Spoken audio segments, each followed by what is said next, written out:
Bonsoir. Alors, je viens d'essayer de me connecter via mon ordinateur, mais ça fonctionnait pas. Alors, une chance qu'on a plusieurs appareils pour pouvoir régler la situation. Alors, je suis vraiment contente d'être avec vous ce soir. Donc, on est le 20 février, 20h à l'heure du Québec. Alors, je me présente, je suis Geneviève Bélanger, présidente et fondatrice du Centre Équilibre. Alors, Centre Équilibre, avant tout, on est un centre de zoothérapie. On est situé dans la Mauricie. On travaille principalement avec les chevaux, mais aussi avec les chiens et parfois même aussi avec d'autres bébites à poil qui sont d'excellents partenaires de zoothérapie. Et on est aussi un centre de formation.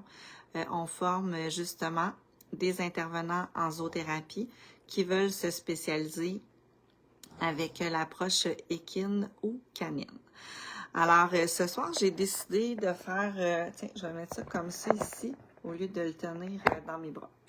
Donc, ce soir, le sujet, je voulais m'entretenir en fait avec vous pour justement répondre à plusieurs questions qu'on me pose souvent en lien avec soit la formation ou justement le métier. Donc, qui peut faire un métier d'intervenant en zoothérapie? Alors, si vous avez des questions, vous avez des commentaires, n'hésitez pas, écrivez-moi un petit commentaire. J'aime toujours ça aussi, de savoir vous êtes de quelle région, est-ce que vous êtes déjà dans le métier, est-ce que vous vous intéressez à peut-être intégrer cette approche-là à votre pratique ou c'est un intérêt que vous avez. Alors, vous pouvez aussi même nous dire si vous écoutez, si vous êtes en direct avec nous ou si vous écoutez en rediffusion. Puis si vous l'écoutez en rediffusion, vous pouvez même m'écrire l'heure à laquelle ou la journée à laquelle vous avez écouté la capsule. C'est toujours intéressant pour nous de savoir cette information. Alors, il y a vraiment beaucoup de questions quand on commence à s'intéresser à une formation en zoothérapie. On se demande tout le temps, c'est quoi la meilleure formation pour moi? Avez-vous des recommandations à me donner et tout ça? Et moi, en fait, j'ai toujours dit, depuis toujours, que toutes les écoles, toutes les formations sont bonnes. Elles ont toutes quelque chose à apporter, en fait, à la personne qui veut faire la formation, qui veut devenir intervenant en zoothérapie. Et sur ce quoi, en fait, j'aimerais vous sensibiliser, c'est quels sont les besoins que vous avez, avec quels animaux vous aimeriez travailler, avec quelle clientèle vous aimeriez travailler. Est-ce que vous êtes déjà dans le milieu de la relation d'aide? Est-ce que vous avez déjà une expertise significative dans le domaine de la santé globale, physique, psychologique, mentale? Donc, c'est vraiment les premières questions que vous devez vous poser avant d'en fait, commencer à chercher une formation. Parce qu'il y a plusieurs formations qui existent en ce moment. Il y a des formations qui sont publiques. Donc, il y a le cégep de la Pocatière, puis il y a le cégep de Granby qui offre une formation en zoothérapie. Et les autres écoles, ce sont des écoles privées. Il y a des programmes courts et il y a des programmes longs.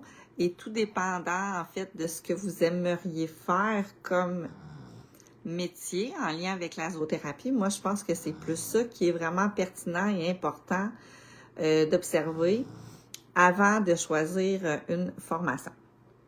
Alors là, je vais prêcher pour ma paroisse, comme dirait-on. Donc, j'ai envie de répondre à plusieurs questions qu'on m'a déjà posées ou qu'on me pose souvent. Et je vais probablement là, faire des liens avec le programme de formation qu'on offre ici chez Centre Équilibre. Alors, une question qui revient souvent, c'est est-ce que je peux faire de la zoothérapie si je n'ai pas d'études en relation d'aide?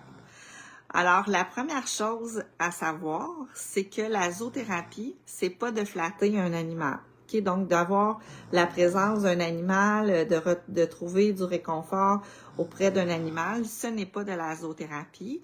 Pourquoi? Dans le mot zoothérapie, on retrouve le mot thérapie.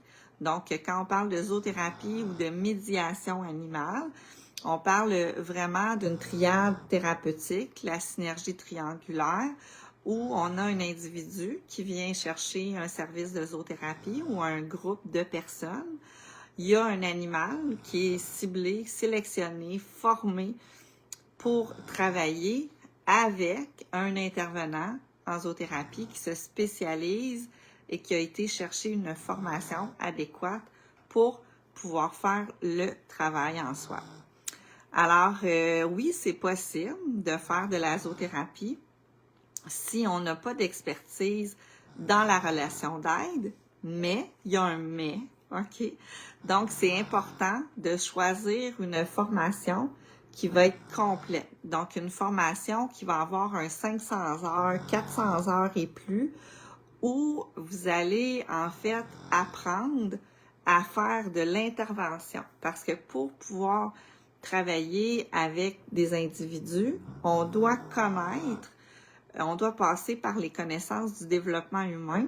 Le développement humain, le cerveau d'un individu. On va passer aussi à travers l'information. J'ai mon chien qui ronfle vraiment fort à côté. Charlie, tu ronfles trop fort. Donc, on va, en fait, vous allez, si vous vous intéressez à la formation, vous allez alors aller chercher l'information sur toutes les clientèles avec lesquelles vous allez travailler. Donc, on va passer vraiment de la clientèle préscolaire, scolaire, adolescent, jeune adulte, et ensuite, on va voir tous les troubles de santé mentale ou diagnostiques qu'un individu peut avoir et qu'on pourrait avoir recours là, par le biais de la zoothérapie. Donc, ça, c'est la première chose qui est très, très importante. La chose la plus importante, oui, je vais bien faire mon français. Et ensuite, on va apprendre les techniques d'intervention. Donc, on va apprendre la relation d'aide, on va apprendre les habiletés de communication, d'intervention, verbale, non verbale, etc. Donc, à concevoir un plan d'intervention, comment cibler des objectifs. Donc, on ne peut pas faire de la zoothérapie si on n'a pas cette expérience-là, puis on n'a pas ces informations-là. Et ensuite, là, on va ajouter l'intégration, comment on intègre un animal dans le cadre de nos fonctions en tant qu'intervenant en zoothérapie. Et là, on va vraiment pouvoir devenir intervenant en zoothérapie. Alors, nous, on offre un programme complet, qui est vraiment ce programme-là, puis on termine avec le plan d'affaires, lancement d'entreprise, développement des affaires, éthique, déontologie, etc. Donc, c'est important. Si vous n'avez pas de formation dans le milieu de la relation d'aide, il faut aller chercher une formation qui va vraiment vous permettre là, d'avoir toutes ces connaissances-là pour que quand vous allez pouvoir là, collaborer avec des gens, mais que vous soyez vraiment optimal dans vos interventions. Alors ça, c'est une question qui revient souvent. Donc, est-ce que je suis obligée? Donc, non, mais ça dépend de la formation que vous allez choisir. Donc, si vous choisissez une formation qui est plus courte, ben à ce moment-là, tu sais, je vous dirais, ben faites vos devoirs, allez vérifier vraiment c'est quoi vos besoins, qu'est-ce que vous aimeriez faire comme style de zoothérapie. Ensuite, il y a une question qui revient souvent. Est-ce que c'est reconnu? Est-ce que c'est valable? Est-ce qu'on a un diplôme? Est-ce que ça fonctionne? Donc, il faut savoir que la zoothérapie, on fait pas partie d'un ordre professionnel. OK? Donc, ça, c'est vraiment important. Donc, quand on parle de reconnaissance, normalement, ben, quand on est reconnu, ben, c'est plus au niveau d'un psychologue, d'un travailleur social, d'un psychoéducateur qui est relié à un ordre professionnel. Et là, on va parler plus de reconnaissance. Par contre, lorsque on a un programme de formation à offrir, on doit principalement faire la demande auprès du gouvernement pour être reconnue comme maison d'enseignement privé. Alors, nous, on est reconnu comme maison d'enseignement privé, donc ça, c'est vraiment important que quand que vous magasiniez votre formation, que vous puissiez avoir cette réponse-là, parce que si vous allez chercher seulement une formation qui n'a pas de numéro d'enregistrement, bien, ce n'est pas une formation reconnue. Donc, si vous voulez recevoir des reçus pour les frais de scolarité et tout, ben, il va manquer un petit quelque chose. Ensuite, j'ai appris récemment, et je suis vraiment, vraiment contente, donc Emploi Québec offre maintenant des subventions aux gens qui sont âgés, je pense, de moins de 30 ans. Il faudrait que je vérifie avec une de mes étudiantes qui a pu bénéficier d'une aide pour suivre notre programme de formation. Et c'est une aide financière là, qui est attribuée à des gens qui sont déjà dans le milieu de la relation d'aide. Et en fait, ils vont pouvoir aussi soumettre à Emploi Québec la preuve que dans leur région, la zoothérapie pourrait vraiment offrir un service optimal à la communauté. Donc ça, c'est vraiment une excellente nouvelle. Je suis vraiment, vraiment contente de savoir ça. Donc, voilà la réponse que j'ai envie de vous donner là, par rapport à ça. Est-ce que je serai reconnue? Ensuite, est-ce que c'est payant? Est-ce que c'est payant? Écoute, ça, c'est une super bonne question parce que il y a des croyances limitantes par rapport à ça.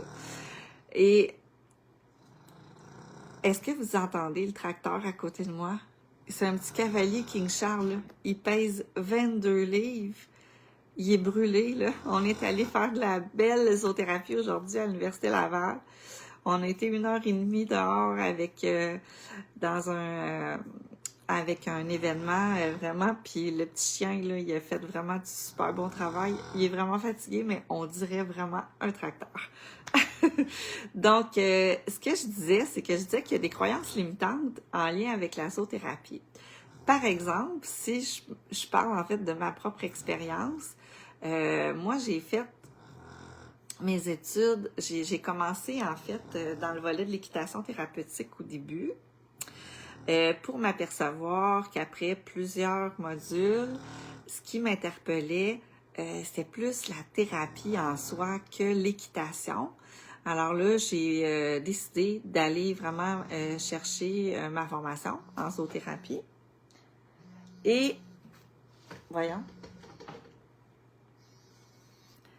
Et, qu'est-ce que je voulais dire? Donc, oui, c'est ça. Je suis allée chercher ma formation en zoothérapie et après, j'ai continué plusieurs formations en éthologie, en psychologie équine parce que j'étais vraiment interpellée là, par tout ça. Et je travaillais à ce moment-là pour mon dernier employeur. C'était vraiment un employeur très bien, tu sais, j'étais très bien rémunérée, tout ça. Mais je rêvais vraiment, vraiment de faire de la zoothérapie et j'étais certaine que je ne pourrais pas vivre de ce métier-là. Donc, je m'étais vraiment dit, moi, dans ma tête, quand je serai à la retraite, je pourrai faire de la zoothérapie et avant, ben, je vais me former, je vais étudier, je vais faire du bénévolat. Et mon désir, en fait, d'être en lien avec des individus par le biais des animaux, c'est devenu très fort, de plus en plus. Donc, j'avais de la difficulté à être motivée pour aller travailler. Et je pense que je vous dirais qu'à peu près une fois par mois, j'étais dans le bureau de la conseillère aux avantages sociaux pour essayer de trouver une solution pour que je puisse aller faire de la zoothérapie. Donc, est-ce que je peux racheter des années de service? Est-ce que je peux prendre une pré-retraite? Est-ce que je pourrais avoir un congé, une année sabbatique?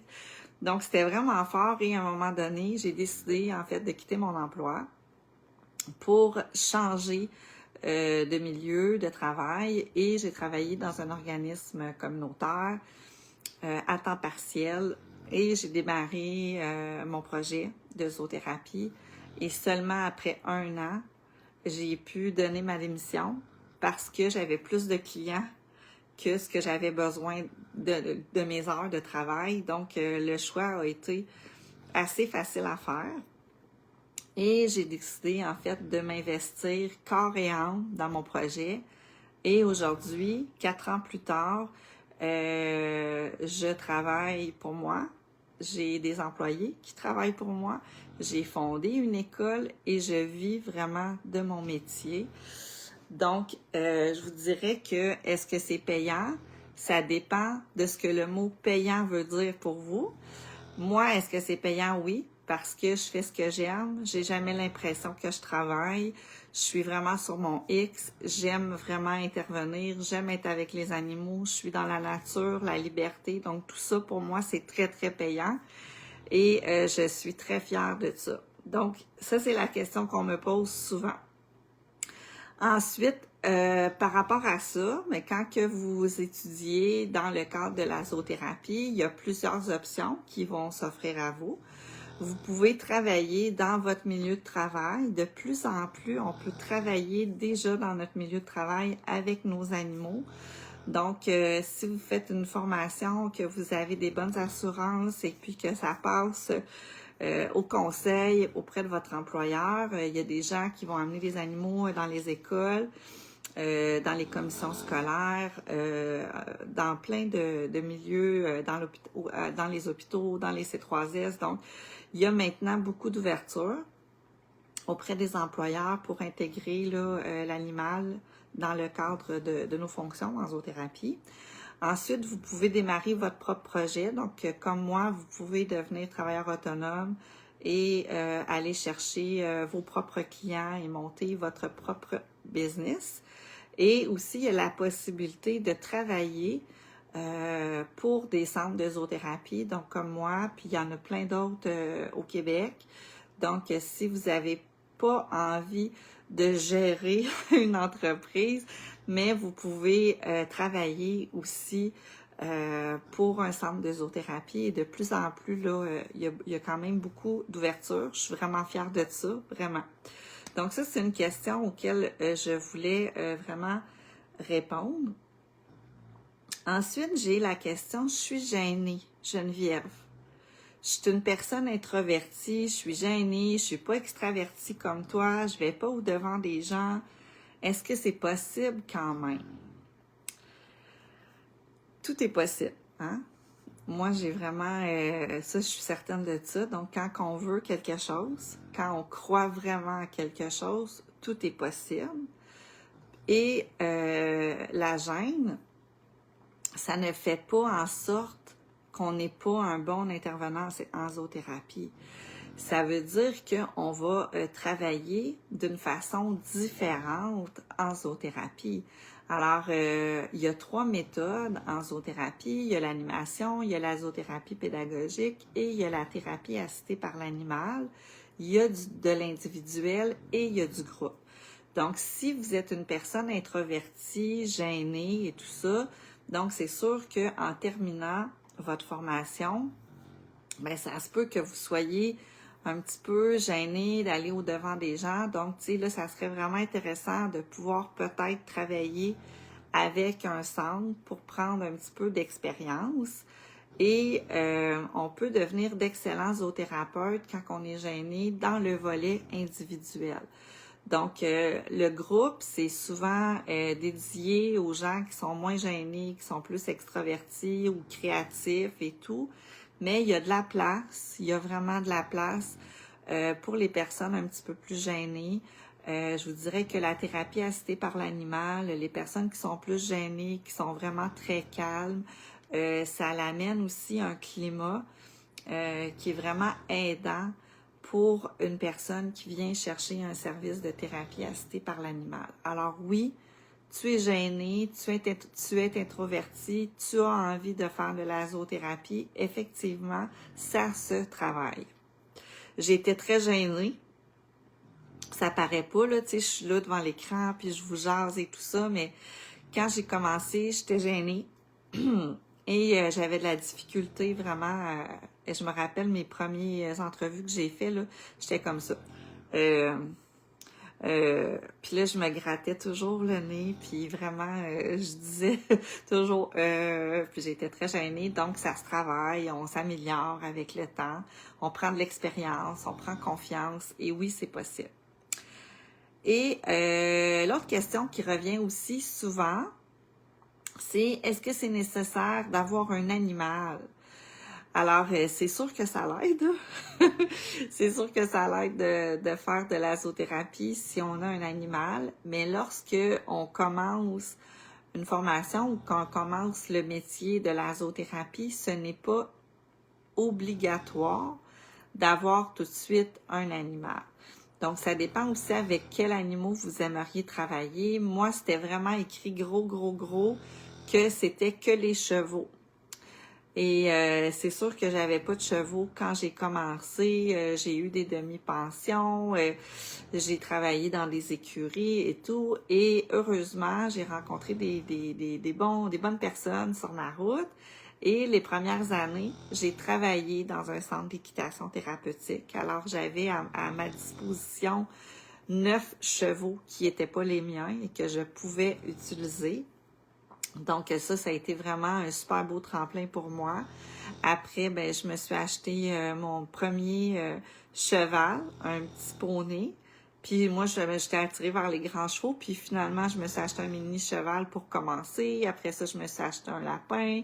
Puis là, après ça, j'ai intégré un chien. Donc au début, c'était que les chevaux. Et finalement, ben le désir de faire de la zoothérapie, j'ai compris que c'est pas nécessairement l'animal en soi ou la race, c'est vraiment le profil de l'animal qui va faire en sorte qu'on va pouvoir l'utiliser en zoothérapie.